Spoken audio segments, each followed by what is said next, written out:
শিক্ষানীতি তারা অবলম্বন করেছে।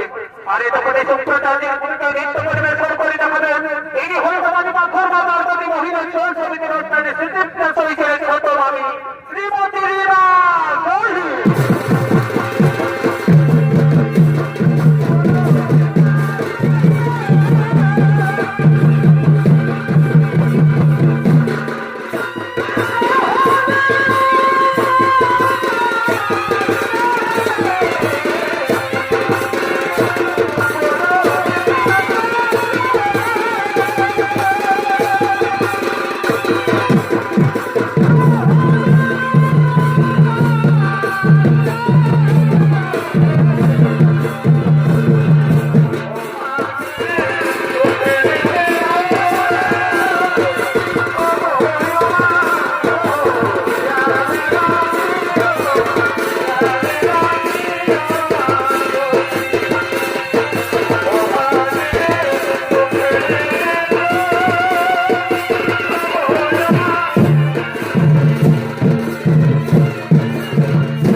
বড় ভাই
শিক্ষা দেওয়াই শুক্রাচার্য মনের একমাত্র ধর্ম বাবা।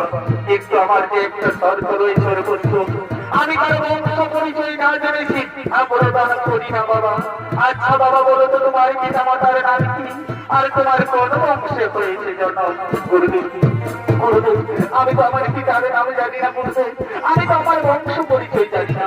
একটু আমি আমার মাতার নাম জানি, আমার নাম হলো বয়স আর মাতা হলো চৌধুরী দেবী, কিন্তু আমি আমার পিতার নাম নাকি জানি। কি বললি ওরে মূর্খ, তুই তোর পিতার নাম জানিস না, বংশ পরিচয় জানিস না, রেখেছে এই শুক্রাচার্য মনে রাজধানী শিক্ষা দিতে তোর আমি শিক্ষা প্রদান করবো না। তুই দূর হয়ে যাবে, তুই দূর হয়ে যাবে আপনি আমাকে দাঁড়িয়ে দেবেন না বলতে, আমি অনেক দাঁড়িয়ে তোমার শিক্ষা নিকেতনে এসেছি বলতে, আপনার যদি বায়ু পরিবিরতি পরিবারে বলতে আপনি আমার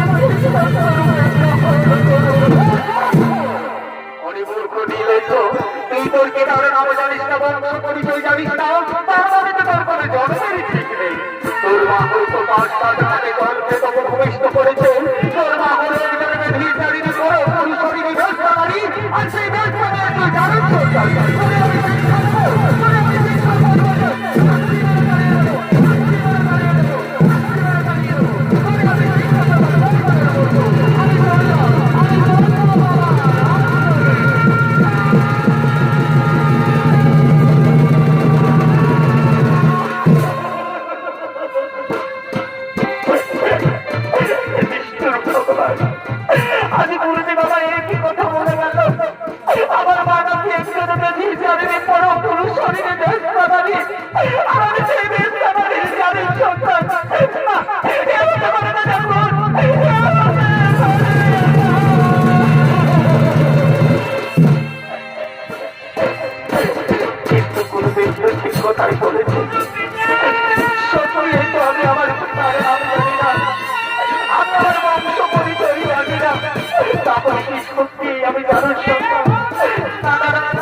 জানো, কিন্তু কি আমায় বলে গেল, একবার মনে করেছে আমাদের একমাত্র গর্ভধারিণী মা, সেই বলতে পারিনি আমার পিতা আমার কোন বংশে হয়েছে জানো, তাই আমি এক্ষুনি ছেড়ে যাবো আমার মাতার কাছে।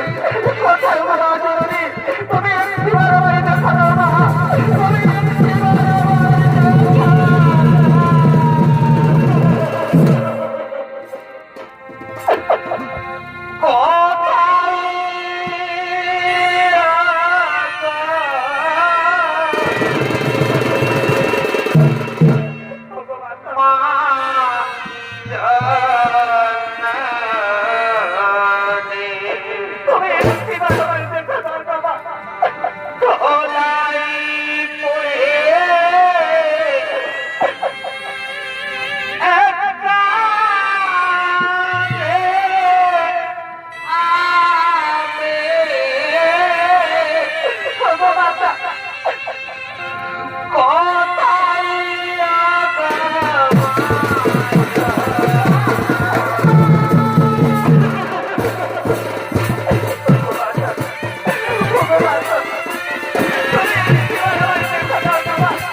আমি গিয়েছিলাম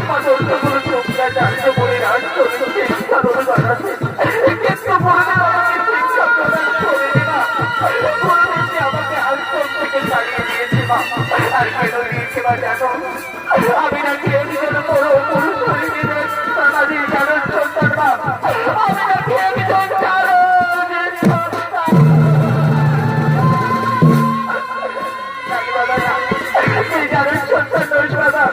আমি ওদের থেকে 5টা পায়ের মতো করে জন্ম দিয়েছি বাবা।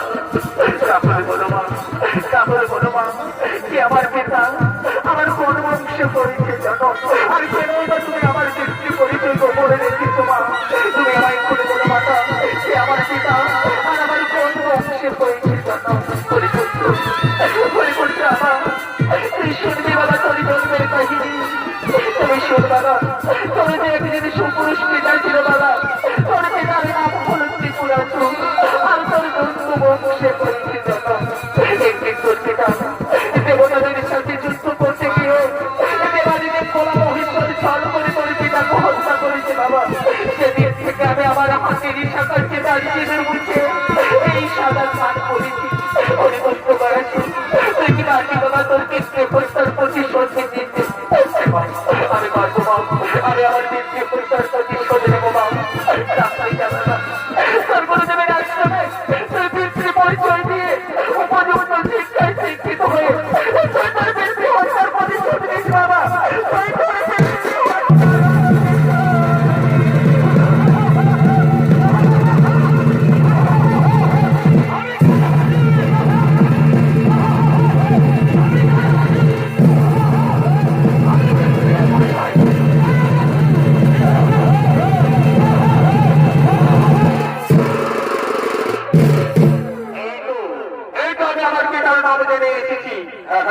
আমি এক্ষুনি ছুটে যাবো আমার গুরুদেবের আশ্রমে, দেখি গুরুদেব আমায় শিক্ষা প্রদান করেন কিনা।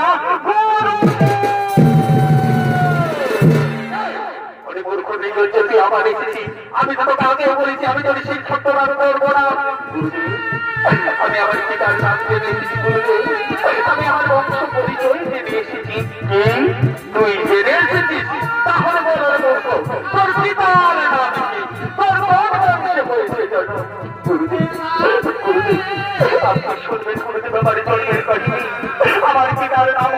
ত্রিপুরা সুর আর আমার বন্ধু বংশে হয়েছে জনম। একদিন আমার পিতা দেবতাদের সাথে যুদ্ধ করতে গিয়ে বাড়িতে পড়া মহেশ্বর ছল করে আমার পিতাকে হত্যা করেছে গুরুদেব। এবার আপনি বলুন গুরুদেব, আপনি আমার শিষ্য স্বরূপে গ্রহণ করবেন কিনা? কি বলছো রে পুত্র?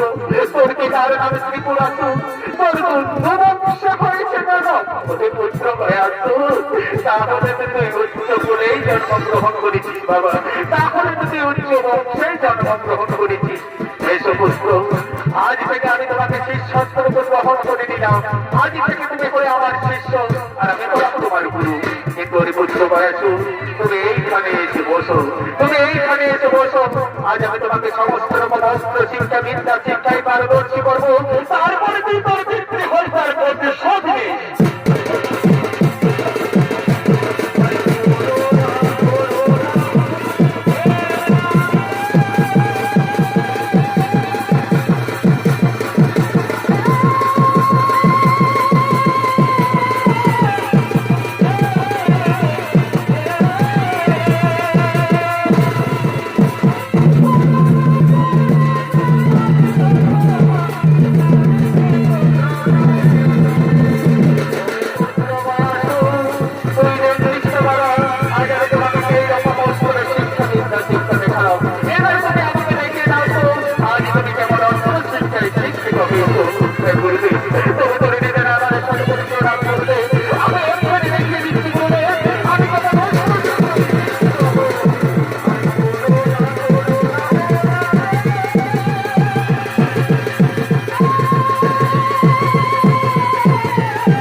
তবে একটা কথা মনে রেখো বাবা, কোনদিন ধর্মকে অন্যদের করতে দেও না। নারী জাতির উপর করোনা যারা যারা করোনা নেই তা না করে তারা হাতেই বইবের মরণ। সব ভাবে তুমি রাখতে করো পুত্র, সব ভাবে তুমি রাখতে করো। আপনি আমাকে তাই রাখতে করে দিন পুত্র। আমি এখন আসি বাবা, আমি এখন আসি। আপনি এখন আসুন করলেন, আপনি এখন আসুন।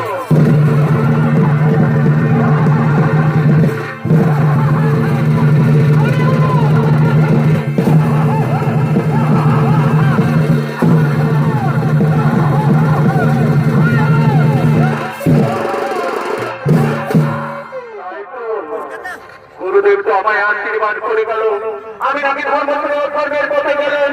নারী জাতির উপর করলে জ্বালাতন করলে নির্যাতন আমার নারায়ণের হাতে হইতে বড়। কিন্তু না, এ তো আমি কিছু হতে দেবো না। আমি ছলে বলে কৌশলে নতুন কঠোর তপস্যা করে সেই নারায়ণের কাছ থেকে চেয়ে নেবো অমরত্ব। দেখি নারায়ণ আমাকে কিভাবে হত্যা করে, তার আমি বিলম্ব করবো না। আমি এক্ষুনি চলে যাবো গভীর রোগে, নারায়ণের তপস্যা করে না অমরত্ব লাভ করে আমি আমার পিতৃ হত্যার প্রতিশোধ নেবো। তাই আর বিলম্ব নাই প্রয়োজন, আমি সঙ্গে সঙ্গে গভীর রোগে।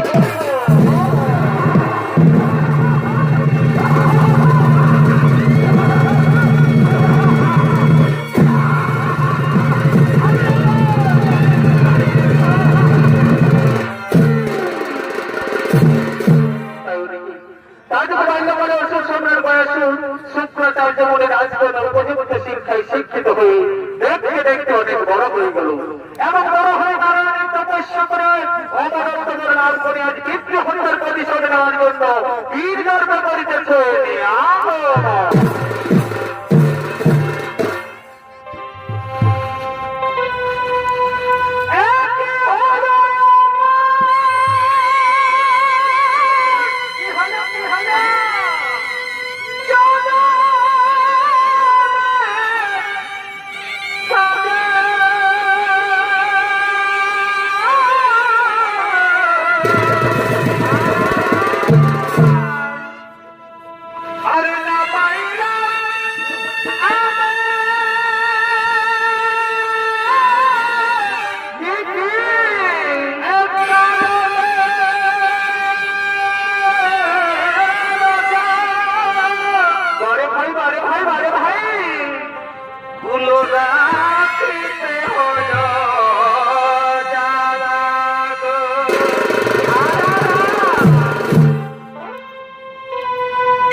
বদলায়ে হলো মানা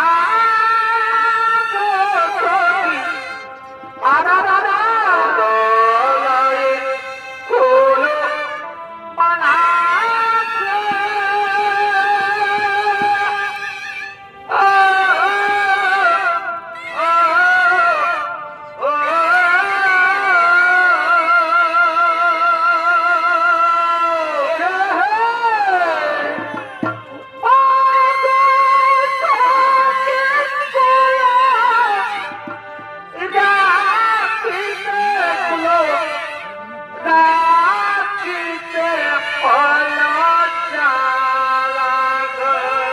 পরে পরে হলো রাখিতে হলো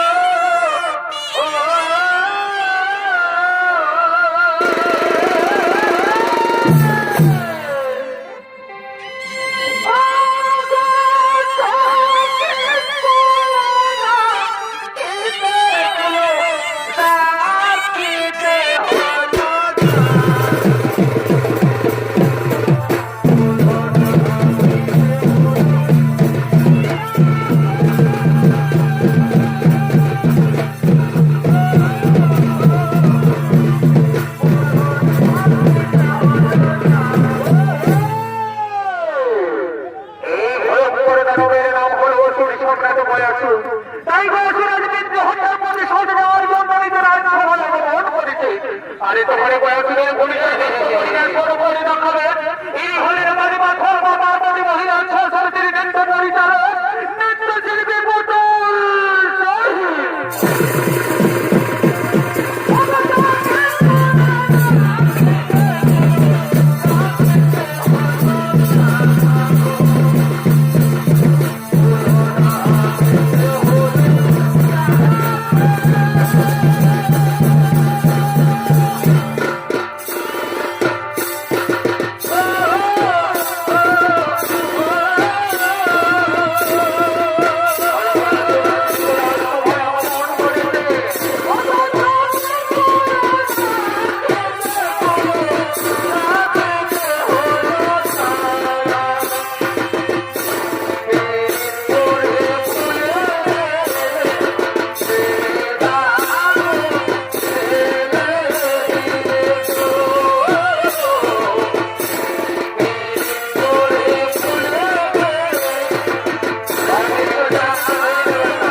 করে আমার পিতাকে হত্যা করেছে তাদের প্রমাণ করে আক্রমণ করবো। কোথায় কোথায় আমার মন্ত্রী সেনাপতি সৈন্যগণ, তোমরা এই মুহূর্তে ছুটে আছে আমার রাজসভা।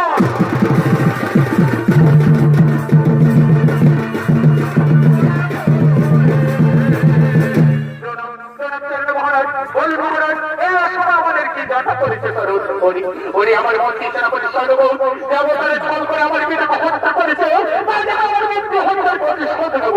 তাই আমি আমার রায় প্রয়োজন, চলো আমরা আমার পিছিয়ে সহগমন করবো।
আক্রমণ করেছে।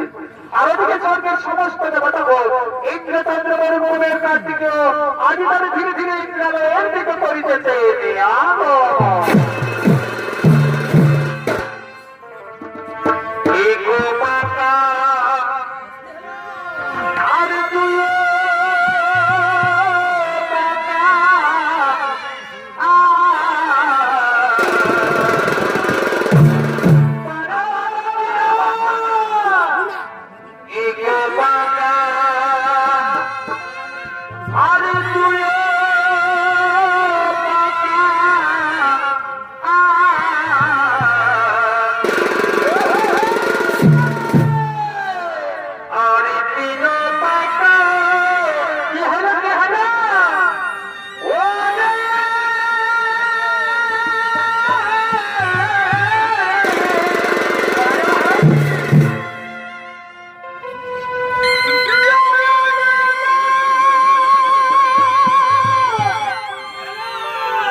ওই স্বর্গের অর্চনা করতে এক্ষণ না এলো না এই স্বর্গপুরে অবদে বাবু তাই জন্য করে চিন্তা করে নাও কারণ এক্ষুনি আমরা স্বর্গের অর্চনা রন্ধর বসে তিলোত্তমাকে ডেকে নেবো তাই কথারি রন্ধর বসে তিলোত্তমা তোমরা এই মুহূর্তে ছুটে এসো রাজী সভায় আর এদিকে স্বর্গের অর্চনা রন্ধর বসে তিলোত্তমা আজি দেবতাদের আনন্দ দেওয়ার জন্য আজি ইন্দ্রালয়ের দিকে করিতেছে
তাই না কেমন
দেবতা দাদা ভাই ভাই তুমি কেন আমাদের দিয়েছে নরকে ভাই শেষ ভাই যদি না যাবে সরকার চিন্তা করে অধিকার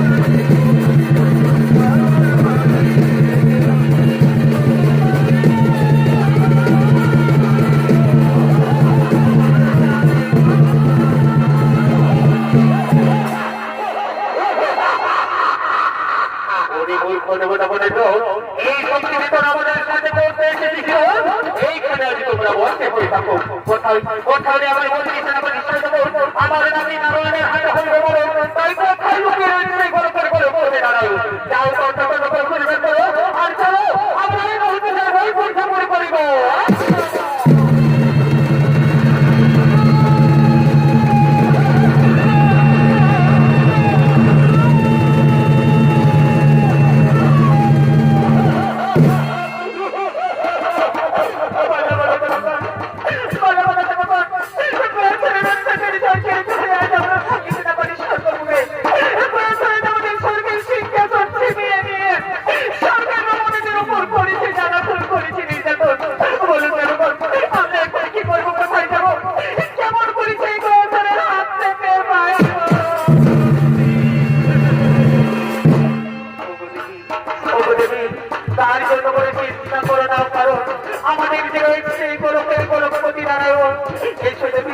আজ আমরা সমস্ত দেবতাগণ মিলে সেই গোলকের গোলকপতি নারায়ণের করিব স্মরণ কোথায় প্রভু নারায়ণ তুমি একটিবার আমাদের দেখা দাও ঠাকুর তুমি একটিবার আমাদের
আমি তোমাদেরকে মুক্ত করে দিলাম আমি তোমাদের কথা দিচ্ছি ছড়ে বলে কৌশলে নতুবা হবলে সেই ভাষণে পরিবর্তিত তোমরা করে যাবে বড় ভগবান তোমরা করে যাবে বড় ভগবান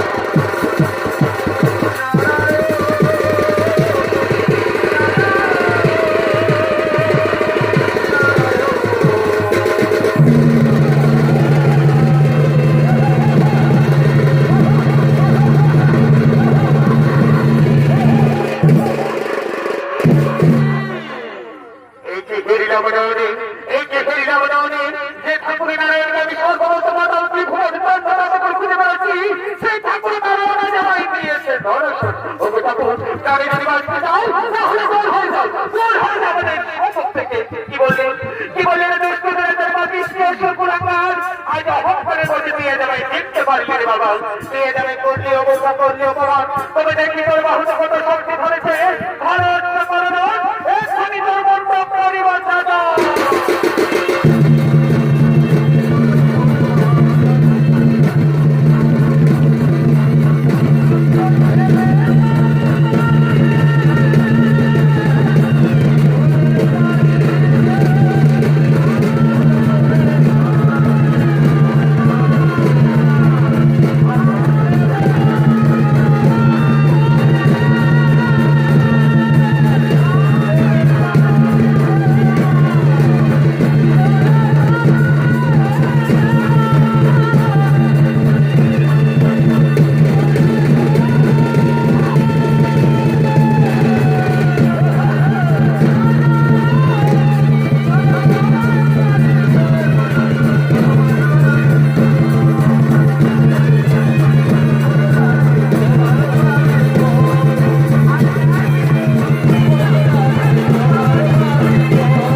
অনেক কঠিন বয়সী তোমার মনে পড়ে সেই পূর্বের কথা তোমার মনে পড়ে সেই পূর্বের কথা একদিন আমি তোমাকে মরত্বর দান করেছিলাম তাই যাও যুক্ত বয়সী আজ আমি তোমাকে প্রাণে মারবো না আজ থেকে তুমি এই দয়ার মনে পান হয়ে থাকো এবং প্রতিদিন তুমি মাথার রূপেই চিনতে পাবে আর যেদিন তুমি চিনতে পাবে না সেদিন আমার জাগ্রত হয়ে এই পৃথিবী বিনাশ করবে এই পৃথিবী বিনাশ করবে এই পৃথিবী বিনাশ করবে